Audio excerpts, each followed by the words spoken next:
আপনার বক্তব্য আল্লাহ ভরসা অনেক শুনেছি। মোবাইল চালু যদি করি আল্লাহ ভরসা, তাহলে শুনতে পাই। আপনার আল্লাহ ভরসার একটা বক্তব্য আমাদের মনে আছে। আপনি বলছিলেন মূসা আলাইহিস সালাম আগে আগে পালিয়ে যাচ্ছেন, পিছনে পিছনে ফেরাউন ধাওয়া করছে সদল বলে। হঠাৎ গিয়ে সামনে পাহাড় পড়ল, তিনি আর যেতে পারবেন না। সামনে মুখে পাহাড়, বামে ফেরাউন, পিছনে ফেরাউন, ডানে গুলজম সাগর, বাঁচার কোনো পথ নেই। মূসা আলাইহিস সালামের সঙ্গী সাথী বললেন, ইন্নাল্লাহ মুদরাকুন, আমরা আটকা পড়েছি, আমরা এখন ফেরাউনের হাতে বন্দী। মূসা আলাইহিস সালাম বললেন, কাল্লা, কখনো নহে, অসম্ভব, এটা হতে পারে না। ইন্না মায়া রাব্বি, আমার সাথে আমার প্রতিপালক রয়েছেন, সাইয়াহদিনি, তিনি আমাকে পথ দেখাবেন।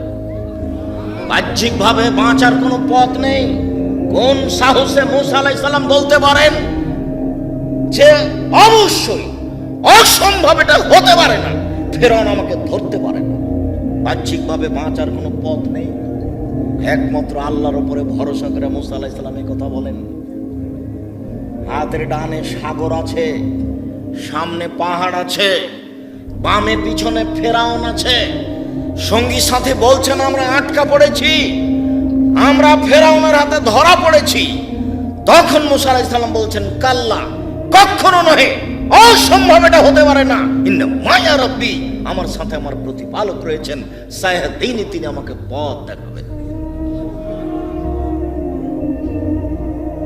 আব্দুর রাজ্জাক সাহেব, এরপরও কি আমি আল্লাহ ভরসা বুঝলাম? আপনি যেটা বললেন সেটা আমার মনে আছে, কিন্তু আমি কি আল্লাহ ভরসা বুঝলাম?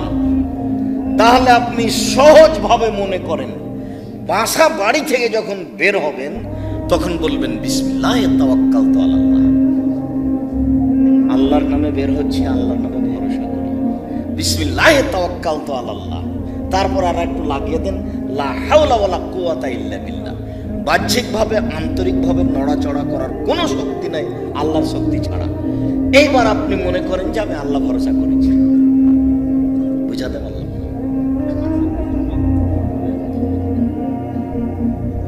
এতেই আপনি মনে করবেন, এবার যখন কোনো কাজ করবেন, কে যখন বলবে যে এটা করে দিতে হবে, তখন আপনি বলবেন না যে করব, আপনি বলবেন করব ইনশাআল্লাহ।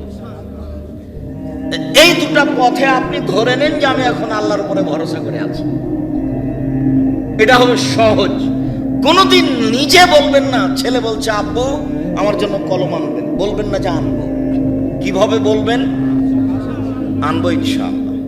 তাহলে কাজটা আপনার উপরে থাকলো না, হোক আর না হোক।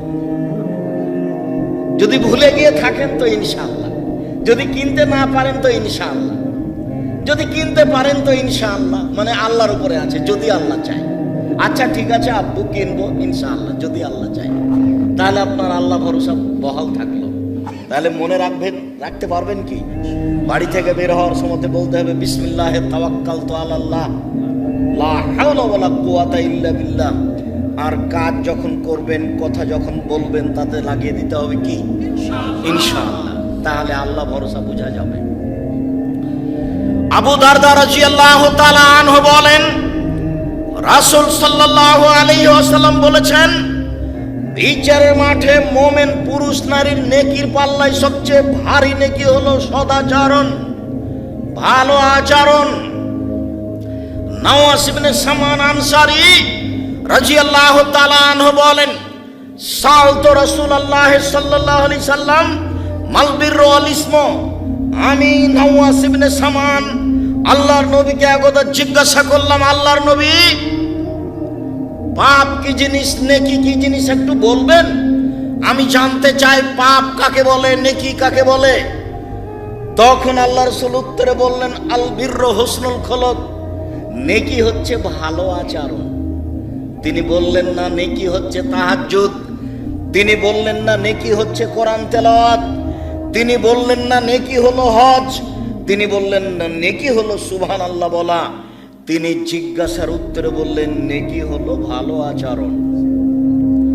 মনে থাকবে না মনে হয়? জিজ্ঞাসাটা কি ছিল? নেকি কি জিনিস?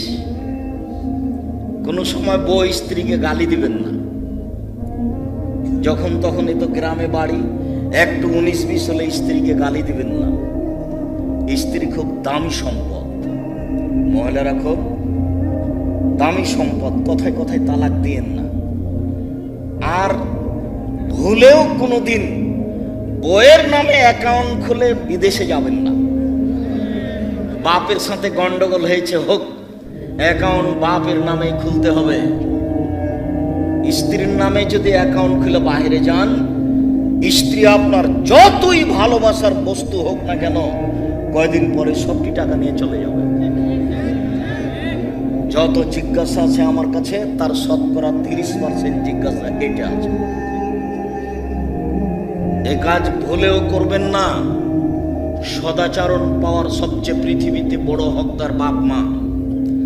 বাপ মায়ের সাথে ঝগড়া ঝাঁটি ঝামেলা আছে, কথাই ঠিক। এরপরেও বাপ মা আমার ভালো আচরণ সবচেয়ে বেশি পাবে, কথাও ঠিক। কোনোদিন বাপ মায়ের মুখের উপরে রাগ করে কিছু বলে কিছু সফলতা আনার চেষ্টা করিয়েন না। বইয়ের যখন টাকা পয়সা সবকিছু নেওয়া হয়ে যাবে, তখন আপনাকে ছেড়ে চলে যাবে, তবে আপনার বাপ আপনাকে ছেড়ে যাবে না। ছেড়ে যাওয়ার পথ তার কাছে নেই, ছেড়ে যাওয়ার পথ তার কাছে নেই। তবে বইয়ের সাথে স্ত্রীর সাথে ভালো আচরণ করবে। কথায় কথায় তাকে তালাক দিন না। তালাক হলো মোলা তুলে খাওয়ার মতন, মানে তুললে গাছটা শেষ। আর শাক যদি উঠে উঠে খান তাহলে গাছটা আছে এখনো। তালাক মানে দিলেই শেষ। রাগ করে যদি আর একবার দেন তাহলে শেষ। এটা নিয়ে আর কোনো কথা নেই। কাজেই যেটাই হোক, হইচই যাই হোক, তালাক দিবেন না, সদাচরণ করেন। রাসূল সাল্লাল্লাহু আলাইহি সাল্লাম বলেন, ইন্নাদ দুনিয়া কুল্লুহা মাতা ওয়া খায়রু মাতাই দুনিয়াল মারাতু সালেহা। পৃথিবী গোটাটাই সম্পদ। পৃথিবীতে যা কিছু আছে সবই সম্পদ। সবচেয়ে উত্তম সম্পদ হচ্ছে ভালো স্ত্রী। এই কথা মুহাম্মদ সাল্লাল্লাহু আলাইহি সাল্লাম বলেন, হাদিস বুখারী মুসলিম। কাজে স্ত্রী এই পরিবারে শান্তি দেওয়ার বস্তু। এই পরিবারে প্রত্যেকটা জিনিস ভালো করে ঠিকঠাক করে সাজিয়ে রাখার বস্তু। ওই পারে সবকিছু ঠিক করে সাজিয়ে রাখতে। ওর অত অভিমান নিয়ে বিবেচনা করবেন না, ওকে ভালোবাসার চেষ্টা করবেন। মহান আল্লাহ বলেন, আমিন আয়াতিহান খালাকালাকুম মিন আজওয়াজিকুম লিতাসকুনু ইলাইহা। আল্লাহর একটা বড় নিদর্শন যে আমি তোমাদের মধ্য থেকে তোমাদের স্ত্রীদেরকে সৃষ্টি করেছি, যাতে করে তোমরা সেখানে শান্তি তৃপ্তি পাও। শান্তি তৃপ্তির বস্তু হচ্ছে স্ত্রী। মারলে শান্তি তৃপ্তি থাকে না, গালি দিলে শান্তি তৃপ্তি থাকে না, ঝগড়া ঝাঁটি করলে শান্তি তৃপ্তি থাকে না। ধৈর্যের পরিচয় দিয়ে চলতে হয়। আপনাকে একটা দৃষ্টান্ত দেখায় আমি। আল্লাহ রাসূল এক স্ত্রীর কাছে ছিলেন, আয়েশার কাছেই ছিলেন। অন্য এক স্ত্রী একটু তরকারি দিয়ে পাঠালছে বাটিতে করে। তো বাটিতে দেওয়াটা আয়েশা রাদিয়াল্লাহু তাআলা সহ্য করেননি। ওই কাজের মেয়ের হাতে বাড়ি দিয়ে বাটিতে ফেলে ভেঙে দিয়েছে, তরকারিও পড়ে গেছে। তা আল্লাহ রাসূল আয়েশাকে মুখ দিয়ে কিছু বললেন, এটা বোঝা গেল না। আয়েশা বাটিটাকে তিনি উঠিয়ে জোড়া লাগালেন, জোড়া লাগিয়ে বাটি রেখে দিলেন। আর একটা আয়েশা রাদিয়াল্লাহু তাআলা নতুন বাটি একটু কিছু তরকারি দিয়ে পাল্টা ফিরিয়ে দিলেন, তিনি তাকে কিছু বললেন না। আপনি তো হলেন এই তো দাঁত ভেঙে দেব, মুখখানটা বন্ধ রাখবেন। স্ত্রীর সাথে খারাপ আচরণ করিয়েন না, সংসার সুন্দর হবে না। সম্মানিত দিনী ভাই বোন, রাসূল সাল্লাল্লাহু আলাইহি ওয়াসাল্লাম বলেন, আয়েশা রাদিয়াল্লাহু তাআলা আনহা বলেন, আল্লাহর নবী বলেছেন, ইন্নামাল মুমিন লা ইউদরিকু বিহুসনি খুলুকিহি দারাজাতাস সাইমুল কায়েম। মানুষ তাহাজ্জুদ পড়ে যত নেকি পায়, মানুষ দিনে নফল রোজা সিয়াম পালন করে যত নেকি পায়, মানুষ ভালো আচরণে তত নেকি পায়।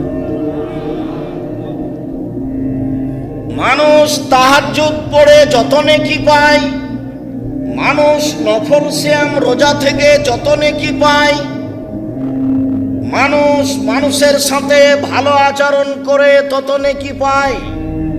হাদিস বুখারী মুসলিম, এই কথা মুহাম্মদ সাল্লাল্লাহু আলাইহি সাল্লাম বলেন।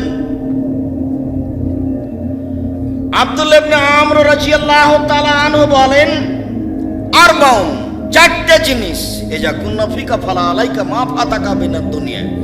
চারটা জিনিস আছে যখন তোমার ভিতর, চারটা জিনিস আছে যখন সবকিছুই আছে তোমার, চারটা জিনিস নেই যার, কোনো কিছু নেই তার। চারটা জিনিস নেই যার, কোনো কিছু নেই তার। চারটা জিনিস আছে যার, সবকিছু আছে তার। এক, হুসনু খালিকাতিন, ভালো আচরণ। চারটা জিনিসের একটা কি? ভালো আচরণ। আব্দুর রাজ্জাক সাহেব বাকি তিনটা বলে রাখেন। দুই, হিফজ আমানাতিন, আমানতের রক্ষা। আপনি মেম্বার, 10-এর পয়সা আপনার কাছে এসেছে, খুব সাবধান। আপনি গ্রাম্য সর্দার, টাকা পয়সা আপনার কাছে আছে, মসজিদের টাকা আছে, খুব সাবধান। হিফজ আমানাতিন, আমানতের রক্ষা। আপনি প্রিন্সিপাল, ছেলেদের সরকারের টাকা আপনার কাছে আছে, খবরদার ওই টাকা দিয়ে বড় মাছ কিনে দেখাবেন না আমি ধনী। 10-এর পয়সা গোখরা, গোমা, গামা সাপের চেয়ে অনেক বেশি খারাপ।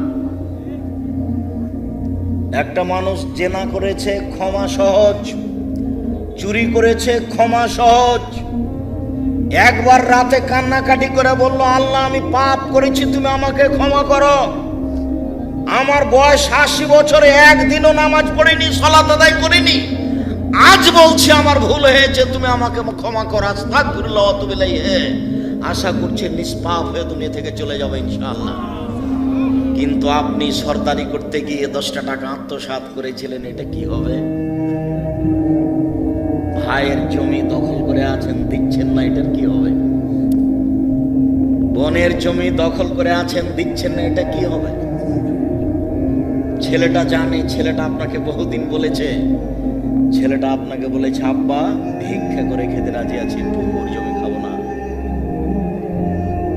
ভিক্ষা করে খেতে রাজি আছি, ফুফুর জমি খাবো না। দাদা মারা গেছে, সকালে আপনি জমি পাবেন, বিকেলে আমার ফুফু ভাগ পাবে, এ কথা নয়। যখন আপনি পেয়েছেন তখনই আমার ফুফু পাবে, এ কথাই ঠিক। 10-এর পয়সা নষ্ট করে, মানুষের হক নষ্ট করে, বোনের হক নষ্ট করে, ছেলেদের হক নষ্ট করে জান্নাত কেনার চেষ্টা করেন না। জাহান্নামের সিদ্ধান্ত আগে হয়ে আছে। হক নষ্ট পাপ, বদনামের পাপ, খুব বড় মহাপাপ। গোখরা সাপ দংশন করলে আপনি একাই মারা যাবেন। ওসর জাকাত ফেতরা না দিলে গোটা পরিবার মারা যাবে। 10-এর পয়সা ভক্ষণ করলে গোটা পরিবার মারা যাবে। বনের জমি না দিলে গোটা পরিবার মারা যাবে, কেউ রক্ষা পাবে না। আল্লাহর নবী বলেন, কুল্লু লাহমিন নাবাতা মিনাস সাওতে কানাতিন নার আওলা বিহি। যেই ছেলে মেয়ে আহাল পরিবার হারাম উপায়ে বাড়ে, এদের জন্য জাহান্নাম যথেষ্ট। এ কথা মুহাম্মদ সাল্লাল্লাহু আলাইহি সাল্লাম বলেন। তিনি বলেন, লায়াত খোলুল জাসাদা গজিয়া বিল হারাম, লায়াত খোলুল জাসাদাল জান্নাত গজিয়া বিল হারাম। ওই শরীর জান্নাতে যাবে না যেই শরীর হারাম উপায়ে বাড়ে।